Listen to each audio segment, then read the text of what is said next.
What's up, Pep Nation? It's week number 11, and I'm so thankful for this man right here. Every step of the way, he's been such a professional, detailed, focused coach into making sure that myself and Chad have been getting the greatest gains of our athletic careers.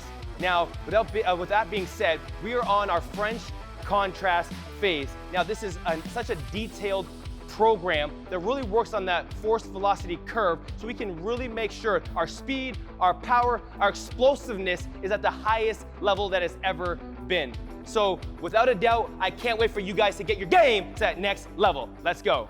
Hey, what's up, Pep Nation? We're there, we're finally there. We're at the French contrast method of training. We're peaking, getting right to the top of that mountain right now over the next 5 weeks. We're here on day one, it's horizontal power production. Now, I'm just gonna very quickly explain what French contrast method of training is, and then we're gonna dive straight into the workout. What French contrast training is effectively most types of this type of training will be 4 exercises. The first one is gonna be a strength exercise, so we're working all the way up that force velocity curve.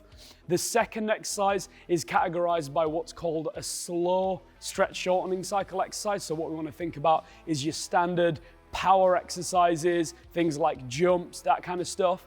The third exercise is a power exercise with a little bit of weight.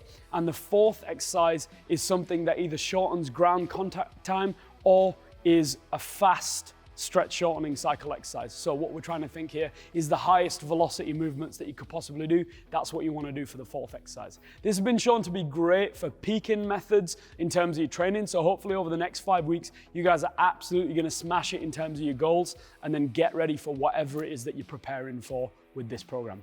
Let's get after it.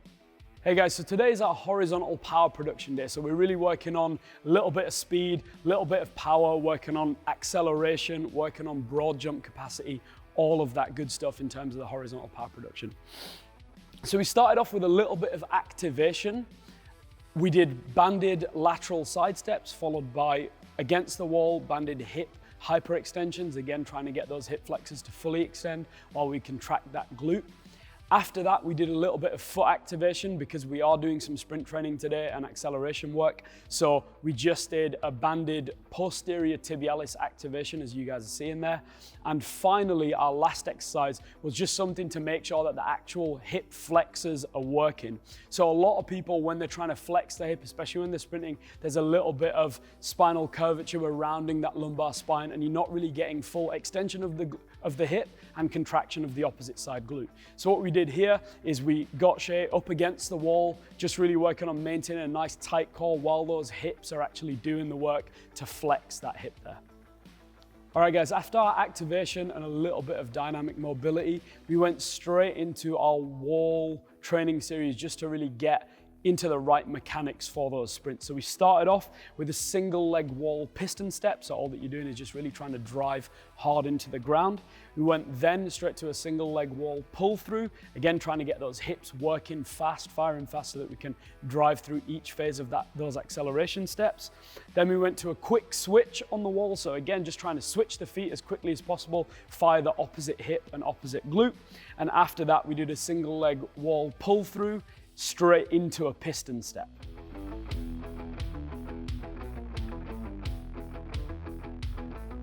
After the leg work, we went and did some arm mechanics. So we went through 50%, 75%, and 100% of arm movement, making sure that we're moving through those right angles, trying to get the shoulder to really work.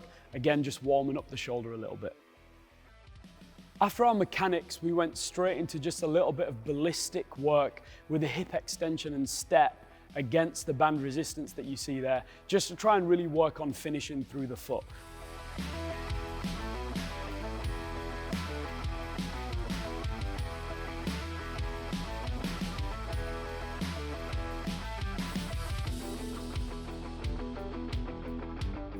We paired that with our acceleration series, so it was just one knee down, really trying to lean forward, focus on the ball of the foot in the front leg, and driving through 10-yard acceleration and just coming to a stop after about 15, 20 yards. We went and did that and then moved straight onto our French contrast method of training for horizontal power. Okay, so for our French contrast method of training for horizontal power, again, it was all focused on hip explosion. So we started off our strength work for this contrast was the barbell hip thrust, just 3 reps of that. We then went straight into a depth jump to a broad. Again, this is working that slower stretch shortening cycle, a little bit of slower ground contact time, but really making sure that we're pushing off the ground after we land on it. Then we went straight into a kettlebell swing against the band. So this is a great power exercise for that horizontal power production. We did 5 reps there, moving finally onto our fast twitch muscle fiber training, that fast stretch shortening cycle exercise with the banded hip explosion, that banded hip thrust there. With the banded hip thrust, you want to make sure that you're getting a really quick eccentric contraction, turning it around and holding that isometric contraction after every single rep to get the most out of this exercise here. After we finished our French contrast training, we finally got onto our accessories.